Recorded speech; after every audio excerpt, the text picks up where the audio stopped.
what day it is? Huh? Anybody? Julie, hey, guess what day it is? Oh, come on, I know you can hear me. Mike. What day is it, Mike? You magnificent bastard, I read your book. I drink your milkshake. How dare you? I call that bold talk for a one-eyed fat man. Fill your hand, you son of a bitch. Captain. Captain. Captain. Captain. Captain. Captain. Captain. Captain. Captain. Captain. Captain. Captain. Captain. Captain. Captain. Captain. No, not yet. Not yet. Don't pass out on me yet. Of course you realize this means war. Freedom is never more than one generation away from extinction. We didn't pass it on to our children in the bloodstream. The only way they can inherit the freedom we have known is if we fight for it, protect it, defend it, and then hand it to them with the well-taught lessons of how they in their lifetime must do the same. And if you and I don't do this, then you and I may well spend our sunset years telling our children and our children's children what it once was like in America when men were free. I have come here to chew bubblegum and kick ass. And I'm all out of bubblegum. Ladies and gentlemen, boys and girls, children of all ages, welcome to BZ's Berserk Bobcat Saloon radio show, where I am broadcasting behind enemy lines in occupied California. Always spell it with a K. A mere 2 miles east of the locus of evil on the entire left coast, the Bell Mill, the belly of the beast. The Capitol building in downtown Sacramento at 10th and L Streets, where late at night you can hear the death of common sense and its concomitant wail as it wafts from that putrefying edifice. And at the end of the show, when I exit the plush, resplendent, sumptuous, and palatial SHR Media Studios, I'll be smelling the odoriferous stench of sulfur, brimstone, and evil emanating from that columned structure in downtown Sacramento. Be forewarned, what you're about to hear for the next 2 hours consists of my opinion and no one else's. But, of course, because of the fear porn that has gripped this nation, the saloon isn't open. Just want to tell you this, however, I am still serving stiff drinks, facts, history, logic, rationality, proportion, context, tradition, intent, and common sense out the back door. Also a reminder, we don't water our drinks just like we don't water our conversation. Politics, religion, crime, culture, economics, race, sex, science, law, we talk about it all right here at the saloon, where the speech is free but the booze still is not. This is 2020, and I am done with any form of bipartisanship or compromise. This is the new age of modern political warfare. Because, make no mistake, we are at war. It began with a soft coup against President Trump. It continues with the United States that appears to have lost its mind and is setting itself up for a couple of things. Either utter capitulation or essentially what will perhaps end up to be the Second Civil War. If our Constitution, if our Bill of Rights don't prevail,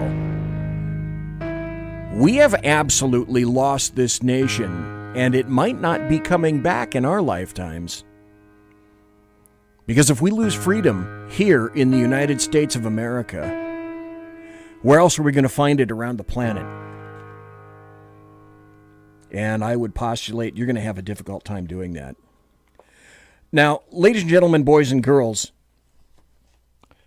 children of all ages, I have a brand new guest tonight, and his appearance really couldn't be more timely, especially after listening to the debate and after a particular edict came down from on high. I'd like to welcome Alex EPSTEIN into the saloon. He is the founder for the Center for Industrial Progress. So welcome tonight, Alex EPSTEIN. Hey, thanks for having me. Really appreciate your being here. I found you on social media, and I thought your appearance couldn't be better. Like I said, in light of the newest edict in the debate that just occurred, the Capitol building, the gentleman that sits there has issued his various edicts from on high. His newest bolt from Mount Leftimpus left no doubt whatsoever that his brain pan is firing on, I don't know, maybe about 2 of 20 wind turbines, and that his cerebral solar panels kind of are in desperate need of cleaning. He signed an executive order. We're going to be getting into that. But Alex Epstein, thank you for being here tonight. We'll get that to that in a moment. Can you first tell us, however, you're the founder of the Center for Industrial Progress. So please, sir, what is that? Sure. So that's an organization, as the name might suggest, that is championing industrial progress. And so industrial progress is really the improvement of human life and the human environment through industry, which means machine power. Basically, the only reason we have a high standard of living in much of the world is because we can use machines to improve our lives. Machines allow us to do far more work than we can do just by ourselves, and they allow us to do amazing types of work, things like power medical devices and power the internet or consist of the internet. And all of this depends on reliable, low-cost energy. So a lot of my focus is on reliable, low-cost energy as the fuel of industrial progress. And if you look around the world, you can think of it as maybe 2 billion people have anywhere close to the standard of living that we enjoy in the U.S., and there are 6 billion people who either use virtually no energy or very little energy compared to us. And I think there's a desperate need for more energy in the world, where most of the focus of most politicians is that we should be using less energy. You wrote a book, and it's a very interesting one. Let me see if I the morals, or what's the name of the book? The moral case for fossil fuels. For fossil fuels. And at first, especially considering today, it seems a little counterintuitive. So the moral case for fossil fuels would suggest to me that likely you've been on the receiving end of a lot of arguments with regard to that. But I see your point. Maybe can you explain what your book is about?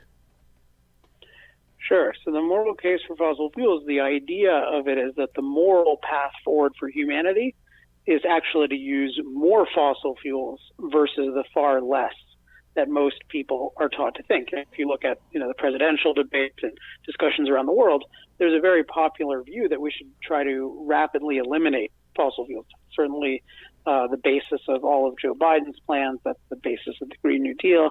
That's the basis of a lot of things advocated under the auspices of the UN, different kinds of corporate proposals to go net zero, different proposals that go 100% renewable.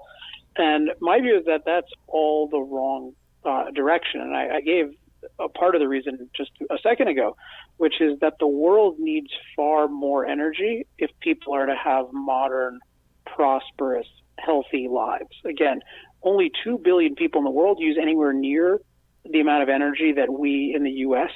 are able to use. So the world is really energy starved. And the only way the world is going to become more abundant in energy is if we have sources of energy that are reliable, low cost, and that can scale to billions of people. And if you look at just the state of the alternatives right now, there's nothing that can come close to fossil fuels, which is oil, coal, and natural gas, particularly for things like transportation, particularly for what's called industrial process heat, which is involved in things like steel making. Just fossil fuels are so far ahead in terms of their ability to produce reliable, low-cost energy for billions of people, that to not use them and even to not increase them will dramatically hurt billions of people. So when you're looking at the concerns about fossil fuels, things like rising CO2 levels, you need to look at those, but you need to consider them side effects and weigh them against the benefits of fossil fuels. And I think the benefits of using fossil fuels going forward far outweigh the side effects. And if we do anything close to rapidly restricting, let alone eliminating fossil fuel use, then the world will be a much, much worse place for billions of people. Okay, the book is available on Amazon, Barnes & Noble, any other places where you would customarily acquire books. The Moral Case for Fossil Fuels. We're talking to Alex Epstein tonight. And I watched your video on YouTube, the best of Alex Epstein. My first thought was, okay, so where did this guy come from? And you are, compared to me, a pretty young guy. You're kind of like the anti-millennial. So where did you come from? You seem to be a lone voice in the midst of other voices doing their level best to attempt to drown you out. So where did you come up with this? So I am a millennial, I guess. I was born in 1980, so I'm 40 years old now. I grew up in a liberal place called Chevy Chase, Maryland, which is in the Washington, D.C. area, and I went to Duke University, where I learned nothing positive about fossil fuels, and I have no family in the industry, and I didn't even know anyone in the industry when I came up with my ideas. I think what's different about my perspective is I come from a philosophy background, and so I'm very interested in thinking logically about things. And one area where I think people don't think logically about this issue is that they don't really look at both the benefits and the side effects of fossil fuels versus the alternatives. People tend to only look for negative side effects and ignore benefits when it comes to fossil fuels, and they tend to only look for benefits and ignore negative side effects when it comes to solar and wind. And so that kind of bias really bothered me once I started getting interested in energy. And I became really interested in, okay, if you look at the full context, if you weigh carefully the benefits and side effects of the various alternatives, what's actually the best now and likely to be the best in the future? And that's what led me, or part of what led me, to a much more positive evaluation of fossil fuels than I expected to have. So, Alex Epstein, I have heard you say that you believe in climate change, but there's a lot more of it than just that in terms of climate change. So that led me to say, okay, do you firmly believe in anthropogenic climate change in terms of, for those not familiar, that's man-made climate change? How big an influence do you think that is on climate change itself? Well, I think the important question is how significant, if at all, is man-made, what we can call climate impact on human life. Because the way it's usually framed is that if we have any impact on climate, if fossil fuel use has any impact on climate, then it must be bad and that we should stop fossil fuels. But that's like saying with antibiotics, like, oh, if antibiotics have any side effects, then they must be catastrophic and we should stop using antibiotics. So no, you have to carefully weigh the benefits and the side effects. So my main issue with the climate issue is people tend to not look at benefits along with it, and they tend to assume that it's bad and that it's catastrophic, versus if you look at the nature of what's probably going on with CO2, I do believe that rising CO2 levels have some climate impact, but it tends to be a warming impact, and it tends to be what's called a decelerating warming impact. So every new molecule of CO2 you put up there warms, but it warms less than the last. So it's not like you keep doubling, if you double your CO2, you double the warming, and then you double it again, and then it doubles. It's much less dramatic than that. And if you just think about, okay, the world is going to get a little bit warmer, well, that's what most people in the world want. So it's really weird to me. It was really weird to me that people just assumed that if we change climate, that it must be bad, and then it must be all bad, and it must be catastrophic. And I think that's really a religious perspective. And I sometimes call it the delicate nurture dogma. And it's the idea that nature unchanged is a delicate nurture, so it's sufficient, it gives us what we need, it's safe, it's going to take care, it's not going to harm us, it's stable, it's not going to change too much.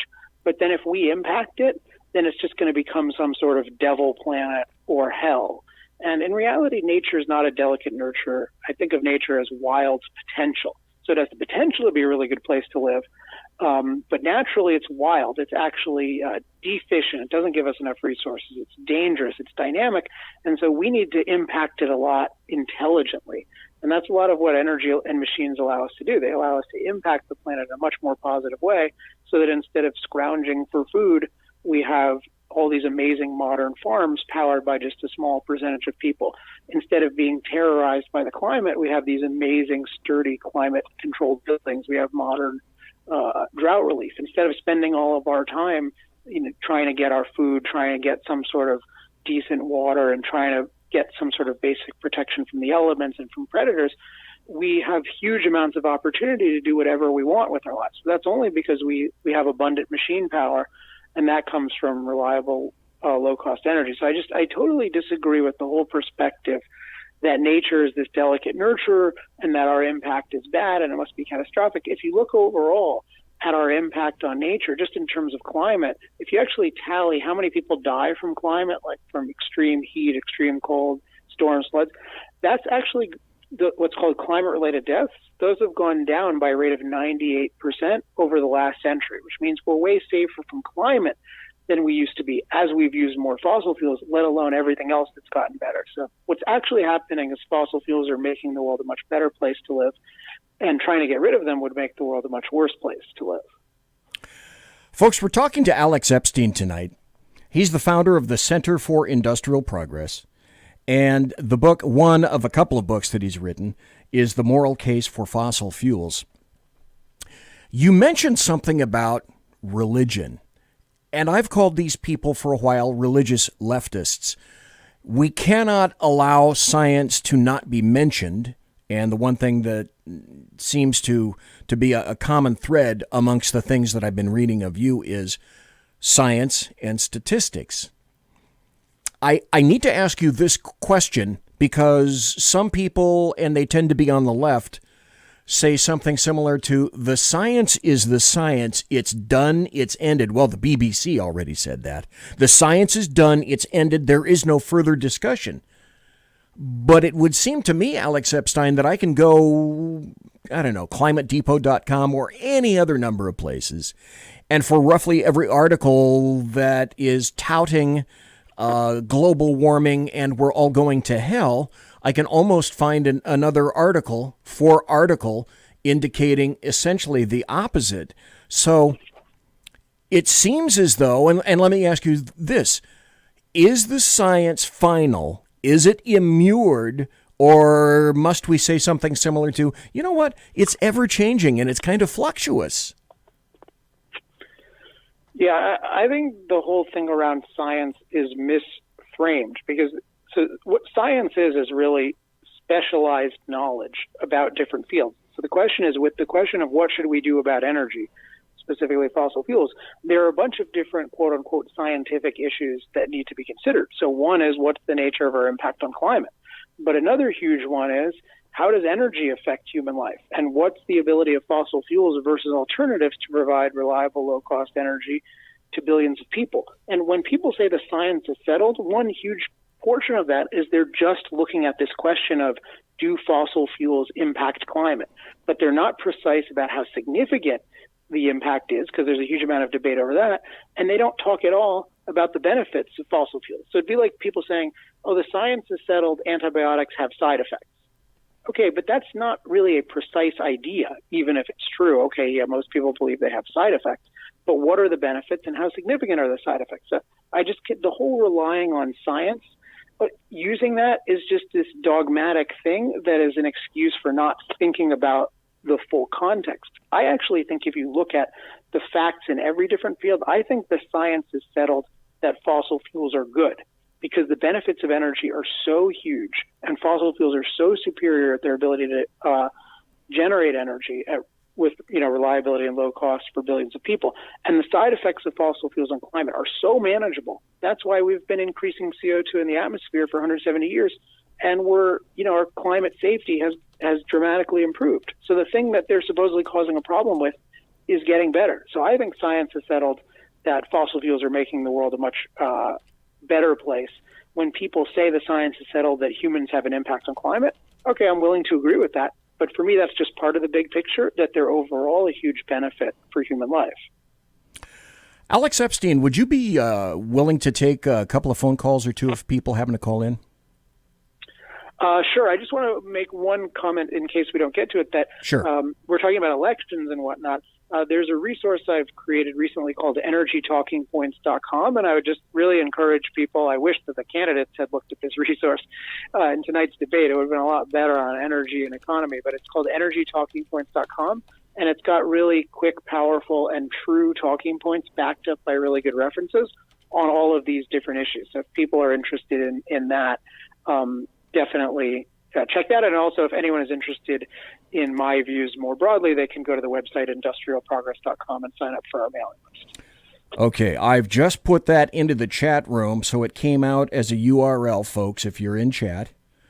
EnergyTalkingPoints.com. So the number is right there. Or excuse me, the URL is right there. Folks, if you want to come in and call Alex Epstein. The number is open at 575-208-4481. 575-208-4481. So, Alex Epstein, why can't people seem to agree that the most immediate, the most cost-effective, the most consistently reliable, and I think consistency is a major issue with regard to energy, the most easily accessible, at least in the United States, those solutions revolve around fossil fuel. Why can't people understand something that, to me, seems pretty obvious? Well, I don't think it's obvious what sources of energy are going to be the most cost effective, as they generate the most value, including reliability, which, as you mentioned, is crucial for the lowest cost. You don't inherently know that.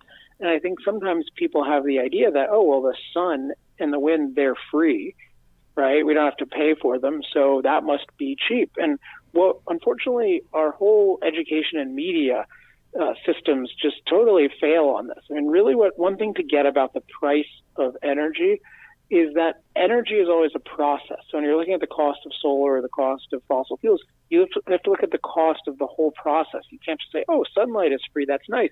You have to look at the cost of the land. You have to look at the cost of all the different equipment to harness it, to bring it from location to location. And particularly with the sun and the wind, you need to look at the cost of how do you take an unreliable input like sunlight and wind, and how do you make it reliable? And that's where you end up having the massive cost, because it turns out batteries are way, way, way, way, way too expensive to store a lot of the stuff. So you end up just relying on reliable power plants, mostly fossil fuel plants. And what happens then is you don't get rid of the fossil fuel plants by adding this solar and wind. You just have a lot of wasteful duplication. And that's why the more solar and wind people use, the higher their electricity prices are. And then if they try to get rid of some of the reliable power plants, like we've done in California, then what happens is they have to import it from other places. But then if that's not available, we have blackouts like we've had recently. So these solar and wind, I don't call them renewables, I call them unreliables. And they're not replacing costs on the grid, they're adding costs to the grid. And that's exactly the opposite of what we're told, what we're instructed, yes. and how we as a people are demeaned in the United States if we come to even begin that sort of a discussion. Now, you mentioned California, if I'm not mistaken, Alex Epstein, you live in California somewhere, in Southern California, I would guess. Okay, so I posit this. I say California exists as the veritable petri dish of what not to do as a state in the United States. And the most recent example is if we go back to October of 2019, here's an example of what happened. My wife and I we were going to go for a nice vacation on the coast. And in October of 2019, PG&E, which is the electrical provider, a big electrical provider in California, decided that they were going to activate what they call a PSPS, a public safety power shutoff. So we stayed one night. It became obvious, we found out in the media, that this is going to be extended. So I had to figure out how to take care of my family, go fill up the SUV with fuel, because we were only going to stay overnight. We woke up the next morning with no power in this little town. Everything was out because they're on PG&E.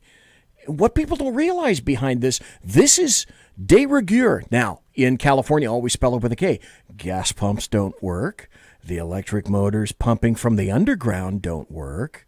Air conditioners and heaters don't work. The restaurants in town all close. The motel doesn't have a microwave. I don't have a microwave. How am I going to eat? We don't have any light. Can I get any candles? What's the point of even being there? That's standard now. But the deal of it is, then, we had Gavin Newsom from on high declare that by 2035, California is going to, by fiat, I suppose, be completely emissions free. All vehicles in California by 2035 will be emissions free. And then there'll be a 10-year exemption for big trucks, delivery trucks, and semis, et cetera, to 2045. So as we're living, Alex Epstein, in California, in Southern California, in Los Angeles this summer, we have Mayor Garcetti telling people in 2020, turn off their appliances. Now, we know there are roughly 17 million cars in California. Gavin Newsom isn't building any more dams, no more reservoirs. You mentioned he took one down. If I'm not mistaken, and you correct me, please, sir, he took down Diablo Canyon because it was nuclear. Well, he's planning on that's scheduled. San Onofre plus a bunch of gas plants got taken off. So, to my knowledge and yours, then Governor Gavin Newsom must have a massive infrastructure plan in place in order to go hog wild on building electrical generation stations, doesn't he? No, there's no plan whatsoever for any new reliable power. And as you mentioned, or as you indicated with Diablo Canyon, they're planning on shutting it down soon. So this is, and so kind of the most obvious thing that's been picked up on, although not enough, is the fact that we can't even produce electricity reliably, and then we're going to turn our transportation, which is a huge percent of our energy, into electricity, and we're going to be dependent on that. So in addition to all those other consequences when there's a blackout, which there would be way more of, we'll be immobile as well. So that's kind of the obvious thing, which is just, okay, you'd think there's the least leg to stand on right now. But the broader thing is this is dictatorship. I mean, what is going on where somebody just by executive order saying, because it's something like, he said something to the effect of, this is a moment that requires leadership. So you just feel like, quote, leadership is necessary. So you get to tell people you cannot choose what kind of car to drive. And just because you feel that way, and then you come up with this thing that makes no sense about how if we drive these allegedly emissions-free vehicles, which are mostly going to be produced by fossil fuels and powered by fossil fuels anyway, but if we use those, then somehow we're going to be safer from climate when China and India are building hundreds of new coal plants, and there's going to be rising CO2 levels no matter what. Like, the whole process of law has to be, there's deliberation. You actually have to be able to prove that there's some harm that you're going to avert, which they can't do at all. You have to weigh that harm against the harm that's going to be inflicted by your policy. They haven't done that at all. And so this is just the move of a dictator. And it just shows like how far away we've gone from freedom. And so the fact that it's particularly idiotic just shows that's just one reason why dictatorship is evil. Because instead of leaving people free to make their own decisions, one person can make decisions, including idiotic decisions, for everyone else, and then enforce them at the point of a gun. Well, that's essentially true, which he's done on any number of issues. Folks, I want to remind you of this. I'm not going to take the full break right now. You folks are Conservative Media done right. You're listening to the SHR Media Network. We're talking to Alex Epstein, and I have somebody on the phone. Would you be willing to take a phone call, sir? Sure. Yeah, I only have a few more minutes in general, but I'm happy to talk to anyone. Okay. As long as I'm here. All righty, great. Thank you. Caller, are you there? Yes, I am. Hi, everyone. This is Simone. Okay. Thank you, sir. Thank you for being on BZ's show, because this whole climate change thing, in fact, you covered a lot of what I was going to ask. The governor said that all these fires were due to climate change, and then they caught a whole bunch of arsonists, and then he just passed this by fiat, this thing where we're all going to be driving electric cars when they don't even have enough charging stations. And you can't, with an electric car, you can't just like you go to the pump and fill up and then you move on. It has to sit there for quite a while. So, I mean, are other states as stupid as California? Okay. Yeah, so I think one of this gets to a broader issue, which is that you have certain places like California and potentially the U.S. and definitely certain places in Europe that are making these commitments to try to rely on unreliable energy sources, namely solar and wind. And the EV mandates are part of that, but the EVs would be a hell of a lot better if we had buildup of reliable energy. EVs could be a superior alternative at some point in the future. They're not right now, but you'd have to have a lot of cheap power from natural gas, from nuclear, from coal, and then it might make sense to electrify everything. But they're saying, let's make our electricity more and more dependent on reliable solar and wind. Now, so California is really, they think of themselves as being a leader, or we think of ourselves as being leaders, but we're really suckers, and we've seen that with the blackouts. And we see that, and you think about China and India building combined hundreds of new coal plants right now. They're not falling for this. So what they're going to do is they're going to have low-cost, reliable energy there. They're going to get more industry over there. And to some extent, to a large extent, they're very happy if we're suckers and we drive our industries out of business, just like is increasingly happening in Europe. In terms of the wildfires, this is a perfect example where it's complete irrationality. Even if it was true that the dominant cause of this is rising CO2 levels, or even a major cause of it is rising CO2 levels, what are you going to do about that? How does mandating EVs in 2035, how is that an effective action? Whatever its cause, you have the obligation to do whatever is possible to alleviate the situation, including having rational forest management instead of having this massive fuel load buildup, which is not only a cause, is the major cause. So instead of dealing with the real issue that you have control over, which is the fuel load, I mean, they're starting to do a little bit, but they're not taking responsibility for the fact that the overwhelming cause of this problem is just that you allow fuel to build up out of control in the forests. And then when you have these ignition events, including deliberate arson, then they just get these super hot, super dangerous fires. I just think the whole thing is totally irrational because they're offering this incredibly destructive non-solution, and they're completely evading the constructive solution that doesn't involve restricting people's energy use. It involves actually, doing controlled burns, actually clearing the forests, actually logging, actually engaging in rational forest management. So it's just another instance where California and Newsom in particular are just doing these incredibly self-destructive things and really just taking advantage of the fact that we have such a beautiful state and that people will tolerate a hell of a lot of irrationality and stay here. Well, it goes a bit further than that because, as you know, with ISO, they have to tell certain producers of electricity that they're expecting a certain demand. You cannot store electricity. You can't store it. Like fossil fuel, you could store it, then when you need it, you could use it. You could store it over the winter, you could put additives, you could do all kinds of things to it. But electricity, so you have your solar cells, so you have your wind turbines.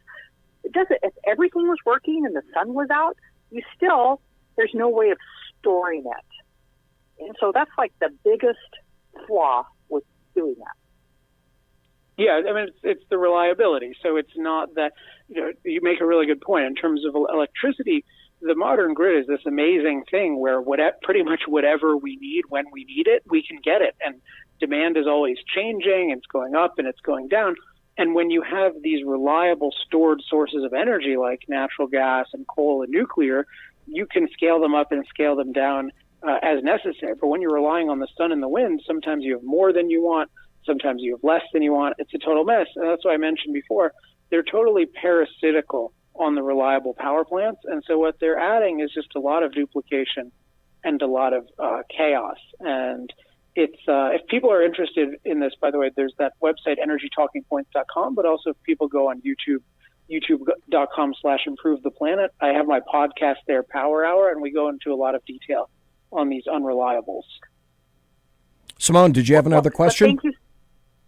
No, that was it. Thank you so much for BZ for having him, and thank you for putting his information here in chat so I can do some more reading because I really like what he has to say. Finally, someone with some sense. Great. All right, thanks, Simone. Thank you, Simone. Appreciate it. Do you have time for 2 more questions, sir? Let's say one more question. Okay. Here's one from the chat room. And Sergeant Booker in the chat room says, where does the environmental impact on manufacturing the batteries for these electric cars, how does that come into play?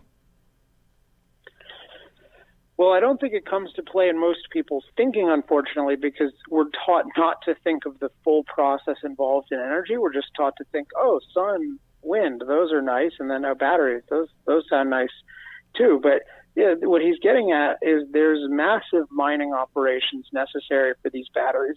It involves a lot of high toxicity materials, some of which we're not even allowed to mine in the U.S. And so often it's happening in very poor places with very bad environmental practices, sometimes child labor, borderline slave labor. I talk about this a little bit in, I think, forgetting which chapter of my book, The Moral Case for Fossil Fuels. But it's an important point. I'm not against batteries at all. I think batteries can be great, but we need to look at the full context for all of these things. We can't just look at the negatives of fossil fuels and then just look at the positives of solar, wind, and batteries. And when you start to look at the full process for all of these, you get a much fuller picture of what's going on. If you have one more question, I'm happy to answer that, since that was a brief answer.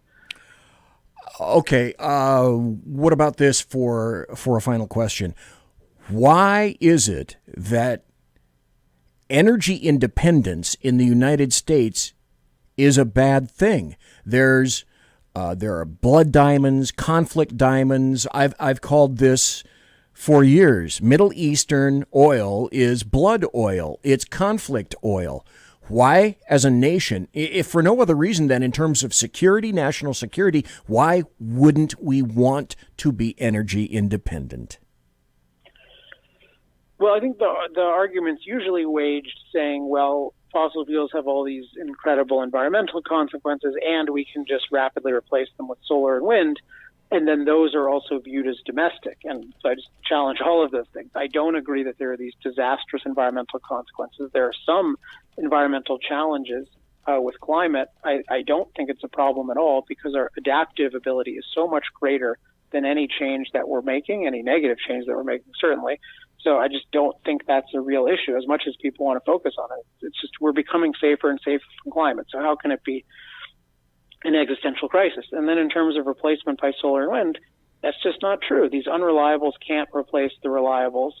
As I keep mentioning, EnergyTalkingPoints.com has a lot of the details about that. And then in terms of the being domestic, it's just not at all true that solar and wind are produced domestically. Most of these materials are produced in places like China. There's a lot of vulnerability there that I don't think people are thinking about. I'm all for international trade for everything. We just need to be objective about what the trade actually looks like. And it's just a delusion to act like these solar panels and wind turbines are being mined here and manufactured here, et cetera, et cetera. A lot of them are being produced using a huge amount of coal and oil and some unethical practices in China. And so that's just the fact of the way that it exists.